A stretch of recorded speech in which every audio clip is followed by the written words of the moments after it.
And happy Thursday, everybody. Welcome back to Fans of Beyond the Gates, the podcast. And I'm your host, Sis.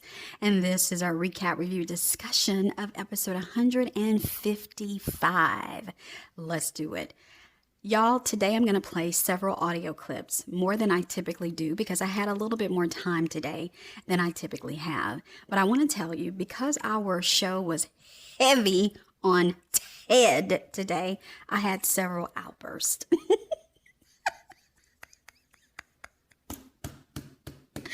Oh, Lord have mercy. And so you will hear me, okay, in the background, girl, on these audio tapes. You know, this is how I know when a show is good for me. You know, we all talk about, or I should say, I like to encourage you all in the comments to share with us your personal viewer experience.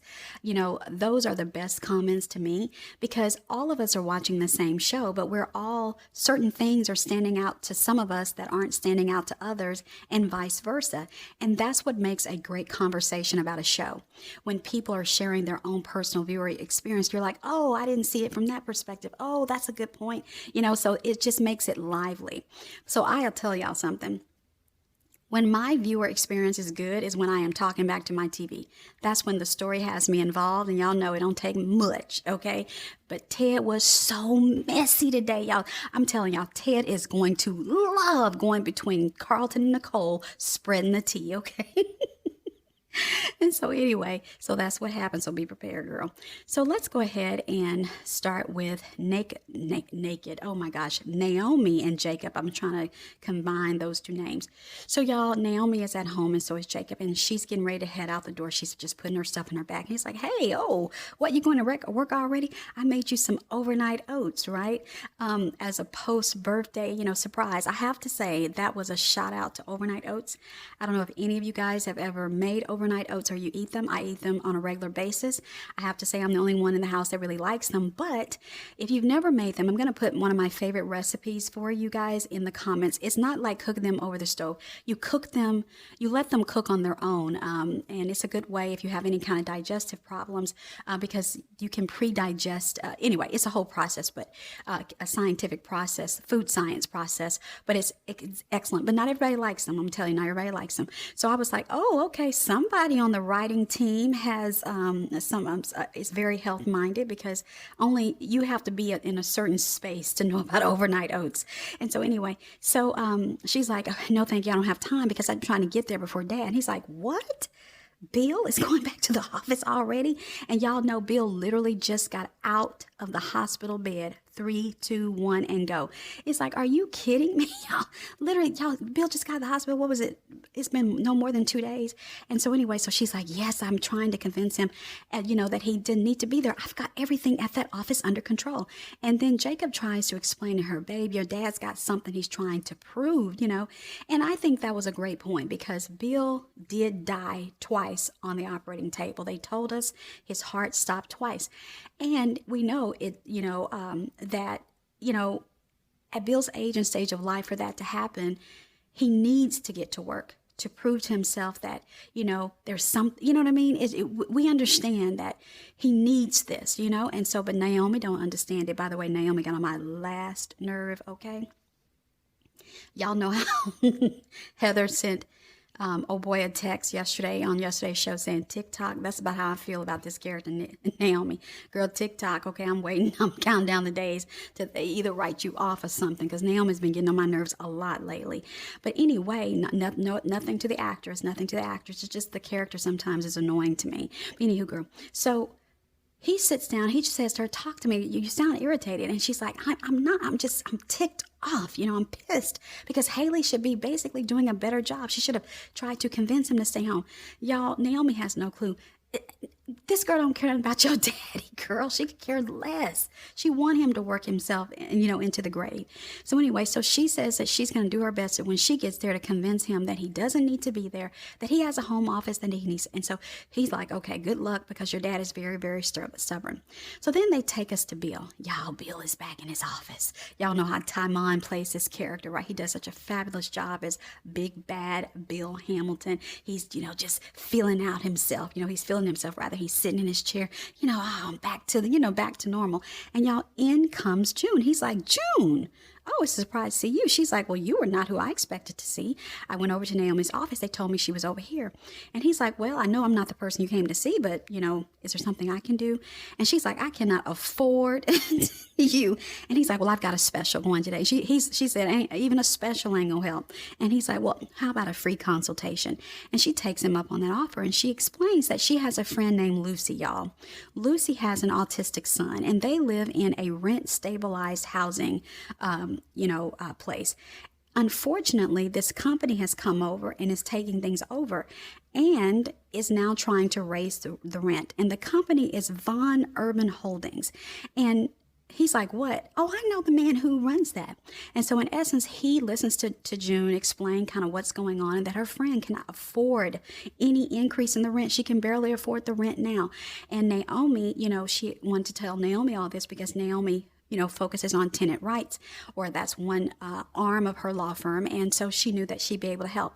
And Bill says to her, he gives her 2 business cards, his and Naomi's, and he tells her, I'm going to consult with Naomi and we're going to take this case pro bono for you, for your friend. And y'all, June is just cannot believe this. What? I mean, how is a lawyer like you, how you got time for all this?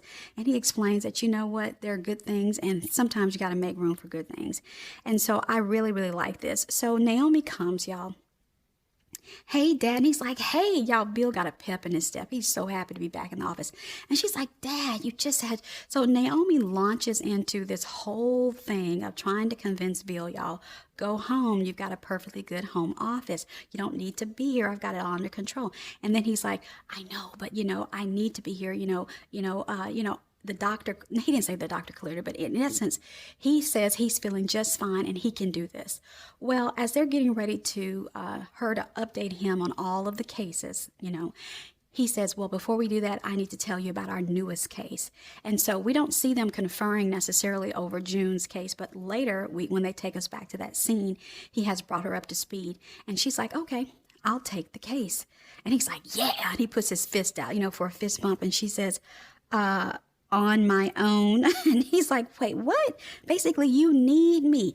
Your skill and knowledge about tenant rights, my connections.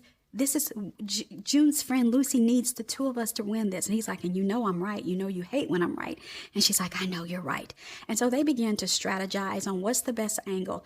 At first, Bill suggests, she suggests that he just call Von Urban Holdings. And he's like, no.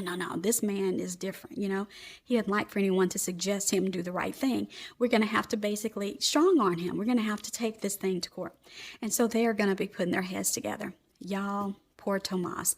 Let's put a pause on that.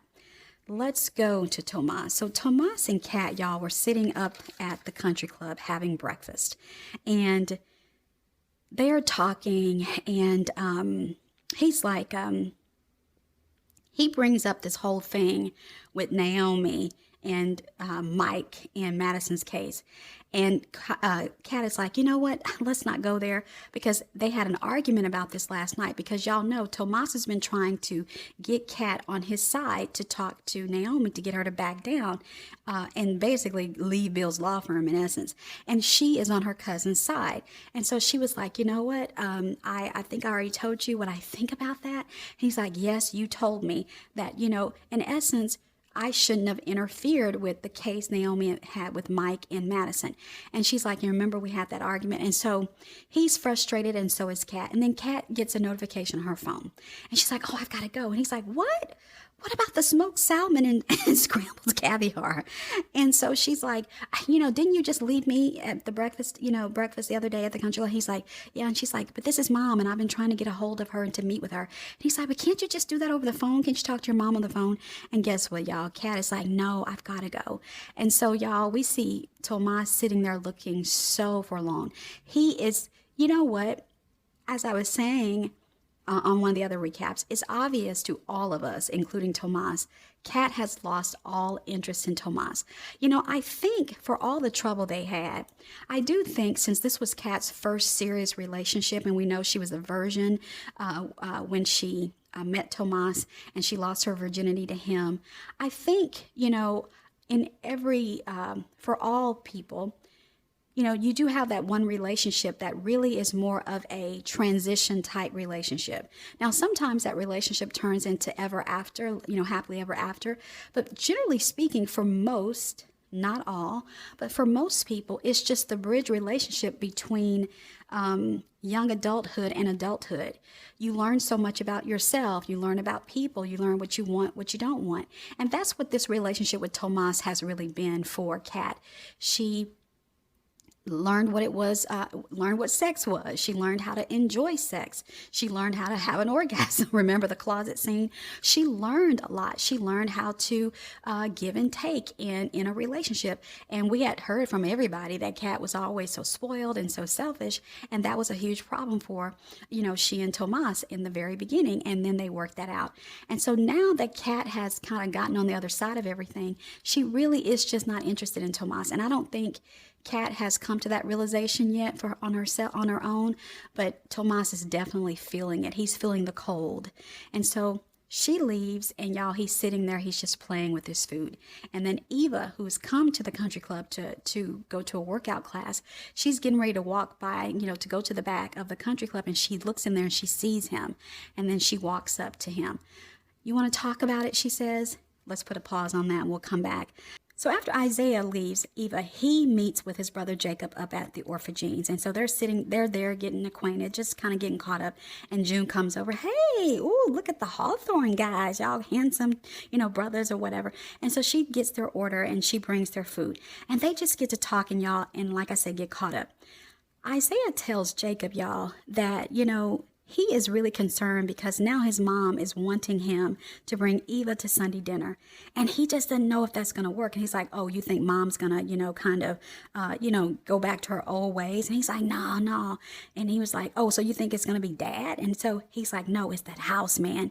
And so Izaiah tells him that it's something about y'all coming back to that house and walking in that house, because it's like he's a 16-year-old again who's angry at the world.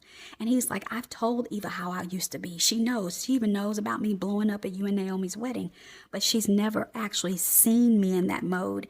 And I'm afraid if I bring her to Sunday dinner and I walk in that house, I'm going to lose my cool and I'm going to wind up going off, and I don't want her to see me like that." I'm like, let us all see you like that. Because right now, from my viewer perspective, they're only letting us see the good side of Izaiah, and there's nothing wrong with that, but it is a soap opera, y'all. As I've been saying for weeks, where is the conflict between these two? Where is it? Now, we can see where they're going. That is going to be Kat, right? And I'm loving that. Y'all know I do want Kat with one of the Hawthorne brothers, okay? And yes, she has chemistry. The actress is such a good actress. She has chemistry with just about anybody, but she definitely has chemistry with Lami, who plays Izaiah, and with Jairi, who plays Jacob. So I thought that was a good, because, you don't want the person you love to see you in, crazy mode. I know one of the things I swore to myself is I would never let Babe see my claws, that my claws were only for certain people, but I would never turn my claws on him. Ladies, you know what I'm talking about? When you just get in crazy mode and you're just like, "I don't care and I'm finna blow up the whole spot." You have to have a measure of self-control. And so I actually like that. Although in terms of it being a soap opera, I wish we could see another side of Izaiah, because he can't just be this one-dimensional character. I mean, yes, people change and he has changed, but everyone has different facets of their personality. And so hopefully, as he's about to start, it looks like cheatating and chaying with "Oh girl," we might get to see a little something. So anyway, so Kat eventually comes in, and y'all, how come Izaiah was so welcoming? And we're going to play that clip in just a moment, but I'm going to put a pause there. Let's talk about what happened with Kat when she left breakfast with Tomas. So she goes over to her mother's office and she's like, "Hey," and Nicole apologizes, y'all, for not making time to meet with her before now. And Kat's like, "Oh, okay, I know you've been busy." Y'all, you know what? Like, really? Really. We have, y'all, so many of us agree on this. Now, there's a lot we don't agree on when it comes to our show, but I think most of us have said, not all of us, but most of us have said that it definitely doesn't seem like a lot of people in this family are supportive of the cat. And now you mean to tell me she has to run her mother down just to get her mother to meet with her? And y'all, Nicole ain't been doing nothing. And so anyway, so she tells her that it's because of Kyle. And Nicole says that Kyle and I are still in that, we're in that nose wide open, giggly, honeymoon phase of our relationship. And last night they went to a Nationals game and she really enjoyed it. And so Kat is happy for her and things like that. So they sit down and she's like, so what's going on? And y'all, Kat brings her up to speed on Tomas and this whole battle he's got going on with Naomi. And y'all know, of course, that Nicole and Kat see it the same way. Tomas is out of order. He was undermining her. He had no business poking his nose into the case with Madison and Mike. And Kat is like, well, I tried to tell him that, but, he basically wouldn't hear it. And so Nicole is like, Well, then Kat says to her that's not really why I want to talk to you. I want to tell you something. And so Nicole's like, why are you being so secretive? And she shows her the purse design. And y'all, Nicole is blown away. How gorgeous. Wow. You and Chelsea did such a great job. And she explains to her that they wanted to call it the Nikki because Nicole was taken. And y'all, Nicole is like, absolutely no way. And then guess what happens, y'all? Kat starts saying how it was Izaiah. Izaiah was brainstorming with her, and he thought it would be a good idea. And she's like, wait a minute, if you would have talked to me first instead of Izaiah, and when did you two become so buddy-buddy? So I thought that was very interesting that Kat is not quoting what Tomas has said. She's quoting what Izaiah said. So let's go to Izaiah and Kat. So y'all, Izaiah, hold on just a second. So Kat walks into Orphe Jeans and she sees Izaiah and Jacob. And she's like, oh, hi, And she's like, thank you so much for what you did for Chelsea. And he brings her up to speed about, like I said, the burner phone and Allison. And he thanks her, thank you, And so then Izaiah tells her, hey, sit. So she sits down. And Jacob is like, you know what? I'm glad that you let me handle this instead of launching your own investigation. And so Kat begins to rail off all the clues that it was definitely Allison who was harassing Chelsea. And y'all, Izaiah is so amused by this. He says to Jacob, she should be in law school, right? Or she should join the force, right? And so they get to giggling and sniggling. And then Jacob gets a call on his phone. He's got to go. And he leaves them. And guess what? Izaiah and Kat look at each other, smiling ear to ear. And he says, well, I guess it's just me and you, kid. And so they bump fists and they're giggling and sniggling. And we're going to listen to the rest of their conversation in just a little bit. Because as they're giggling and sniggling, guess who walks in the door? Y'all know it. We saw the previews last week, Eva. And y'all, Eva is upset. But see, here's the thing, though. What really is getting Eva is her guilty conscience. Okay? We're going to talk about Eva and Tomas' conversation. Eva really should stay away from Tomas. She knows that, right? And the fact that she knows that she plotted and planned to take him from Kat, her conscience, that's still in her conscience, even though she and Kat have made nice, even though it doesn't seem that way. It's as if the writers forgot. They gave us a scene weeks ago where Kat had a dream where she understood all of Eva's plights and she was going to be kinder and nicer, and they held hands and almost sang Kumbaya together. Sometimes I have to say, sometimes when I say to y'all, remember this, I should be saying, do the writers remember this? Do they remember they told us this? Because now I say to myself, what was the whole point of that? Because she's back to hating the girl. It's as if she never had the dream where she went through all of Eva's life and had walked a mile in her shoes. Y'all remember that? So anyway, I think that goes to sometimes the disjointed writing that I talk about from time to time. And guys, I don't like to critique the writers too much because I know they have a difficult job. But at the end of the day, sometimes a lot of this stuff doesn't make sense. And it's like, what happened here? Why did y'all, like I said to y'all the other day about the whole Marcel thing, do we just drop these storylines and abandon them? Like, they totally abandoned that storyline that they started of Kat and Eva now becoming, friends again, And so anyway, So Eva is standing in the door and she's looking at them and she is like, what the, and we'll see tomorrow her walk over there, but she didn't today. Okay, y'all, let's see. Hold on. I gotta save Ted and Carlton for last. Well, let's talk about Tomas, what happened. So we talked about what happened when Kat left Tomas at breakfast. Well, like I said, Eva was coming there to work out, and she walked by and she saw Tomas. So she walks over to the table, y'all, and she says, so you want to talk about it? And he's like, oh, hi, Eva. And so Eva sits down, wherein Tomas begins to unload about Naomi and Bill and the Madison case. Naomi just encroaching, period. He even says to her, he doesn't stand a chance against the prodigal daughter. And Eva is all understanding. She's saying all the right things. Boy, that must be hard. Ugh, how are you hanging in there? I understand. Anybody would feel like that. She's saying all the things that Kat is not saying. And then Tomas says to her, thank you, Eva. And he says to her, in essence, you are what everybody would want, is someone to have their back.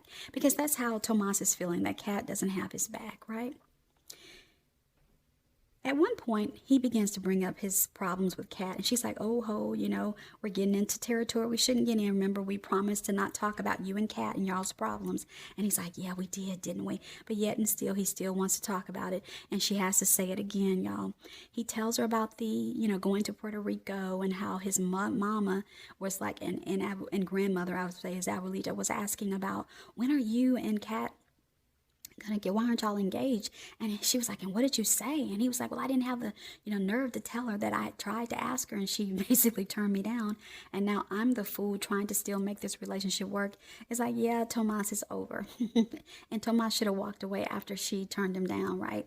And so it's just really crazy. So you know what? They finish out their conversation, and she says to him that he's a great lawyer. So she's not just giving him a listening ear. She's not just saying all the things he wants someone to say who has his back. She also is encouraging him. You're a great attorney. You're going to do great. One of the things that Eva does say about Naomi that I thought was a great point today, when he was telling her how Naomi, has no stake in Bill's law firm. So if her meddling in these cases goes bad, she's not going to be held responsible. He's going to be held responsible. And she says, yeah, it is unfair that somebody with zero liability, is in on these things. And I thought about that. That's true, y'all. Naomi has no real stake in any of these cases. She shouldn't be involved in any of them, honestly. But y'all know this is what Big Bill wanted. And so anyway, as they get ready to leave, they hug each other. And y'all, the camera zooms in on Tomas's face, and Tomas, you know how you hug somebody and you like, oh, you really understand me, that kind of hug. Child, that's a hug, that's a look Tomas had. So we already know where they're going, where they're gonna, somehow or another, Kat is going to become the thorn between Eva and Izaiah. And as that's working, that's going to be pushing Eva towards Tomas. And the fact that Kat is no longer interested in Tomas, and he's just basically, there. He's going to be pushing, going towards her. And so we can see this. Now, I'm going to have to say, y'all know I am loving me some Izaiah and Kat. Because I just want to see them give Kat, first of all, the actress, Colby Nixon is such an excellent actress. She has such a long future, whether she decides to stay in soaps or not. She needs a scene partner who can give her stuff back. I feel like when she's in scenes with Alex, who plays our Tomas, she has to carry the scene, y'all, and that shouldn't be. But sometimes when you're in these scenes with people and you have to carry the scene, it's not fair, and it's a lot of work, and it's difficult. And so anyway, I like seeing her with Lamy, because Lamy can give it back to her. You know what I'm saying? He's still growing in his acting, but he's not bad at all. And so it's good for her to have an iron. Iron sharpens iron, I was about to say something else, but let me hush. Anyway, now let's get to Ted and Carlton. In essence, because I'm going to play a lot of clips from that scene, Ted And Ted walks up to Carlton at the hospital and he says to him, yo, well, he didn't say, yo, that's me. Basically, yo, I may or may not need you to sit in on that meeting for me. And he's like, hey, whether you need me to sit in on it, whether you don't, I'm good to go. And Ted can tell that Carlton is in way too good of a mood, okay? So Carlton brings him up to speed on he and Heather. But guess what, y'all? Carlton reveals that they just had sex. He don't even know her name. He didn't get her number. We know it's Heather, of course. He just calls her a siren. He was slayed by a siren last night is what he tells Ted. Well, as they're talking, Nicole walks up, right? And to come into the office. So she's walking up, coming off the elevator at the hospital, and they kind of both clam up. But guess what, y'all? Carlton is on cloud 9. He even jumps in the air and almost kicks his feet together, right? And she's like, so she thinks they're talking about her. So she tries to kind of get some information out of Ted, and Ted's like, I don't even know what you're talking about. And she's like, you and Carlton was just sitting up here gossiping like two teenage girls. Well, later, which is what you're going to hear, wait, hold on. I'm going too fast. When she and Ted were talking in the hall at the hospital, and he was like, basically, we weren't gossiping. She says to him, I wanted to talk to you about Kat as well. I'm worried about her. And he's like, oh, do you think it's relationship problems with Tomas? And she's like, yeah. He's like, well, he's looking at her, and she's like, it's not that I don't like Tomas. It's just that in essence, I don't care for nobody who slept with, two people. Basically, he's like two of your daughters, and Ted says he understands. And so she says that she needs to figure out what it is because she wants to meet with her, but Kat keeps telling her, Mom, I need to meet with you face to face. Now, we know it's about the handbag, but she doesn't know that. So later, when she goes to her office and she's met with Kat or whatever, we see Ted coming in there to check on her. And that's what you're going to hear because she begins to ask him more about this conversation with Carlton. Wherein Ted spills the beans. Now, he don't tell all of it just yet, but he does tell her it wasn't about you. Carlton has moved on. And when I tell y'all, Ted had such vitriol on his face. He loves this. He's getting the grimy details from Carlton. He gets to see Nicole with, egg on her face because she thinks she's all that in a bag of chips. And he loves telling her, you ain't all of that. Carlton done moved on from you already. Y'all, Ted is loving all of the mess, okay? And I suspect that we're going to see Ted be more messy as the weeks come. So that's the recap review discussion in a nutshell. Now I'm going to end on all the clips I told y'all. I decided to just keep them all together. I'll talk to you guys tomorrow. Thank you for the thumbs up. Let's go. I can't help but notice your sunny disposition. I feel like I'm walking on air. Well, let's just say I've expanded my horizons. Why do I feel like there's a headline that's missing from that sentence? I was slayed by a siren. Then where did you meet this seductress from? No idea. Profession, interest, philosophical perspective? I can tell you her favorite drink. Exact spicy. Lay it on me about this mystery, woman. First, it was unplanned. An erotic escapade wasn't on the bingo card. I just stopped by uptown for a drink. Well, I guess she saw something she liked, huh? And since things had ended with Nicole, I felt free to be spontaneous. It was fun. Way to get back out there, huh? What's she like? Single, stunning, overconfident, and completely uninhibited. I'm impressed. Playing the field is not for the faint of heart. I couldn't never say no. Well, never do it again, I thought there was no strings attached with Dana, but she's still on my heels after all these years. And I doubt I'll ever see my temptress again. You didn't get a number? Or a name. Just one of the best nights of my life. Damn. I wanted to check back in with you about Kat. Is everything all right? She is fine. Her reasons for this have nothing to do with her personal life. She is elated about this Chelsea Cat Tokyo trip. Well, I'm glad to hear it. Well, now that I know our progeny is thriving, I bid you a good day. Actually, Ted, would you mind coming in and closing the door? I have been thinking about what I saw earlier. You and Carlton were having a conversation. We tend to do that as business partners. You know what conversation I am talking about. And I'm not asking you to betray his confidence. Thank you. It is apparent from the way you guys clammed up when I came off the elevator that you were talking about me. Where are you going with this? I'd wager Carlton moved on. Oh, come on.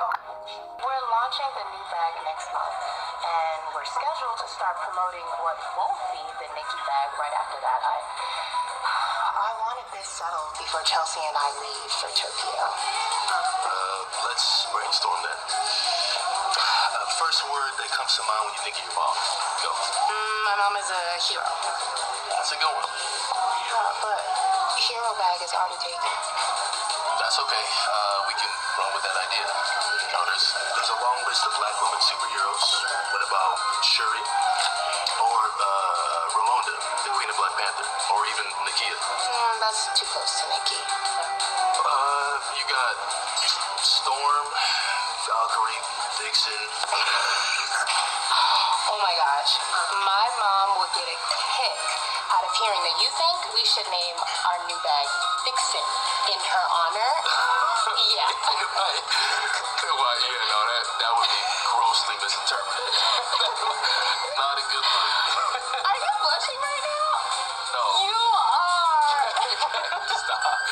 You're bad. I did forget to mention, I was looking at my notes, that when Tomas left Eva at the country club and he went over to the office, Bill is sitting at his desk and Naomi's at the table. And again, they're still brainstorming over what's the best strategy to attack this situation with for June's friend Lucy.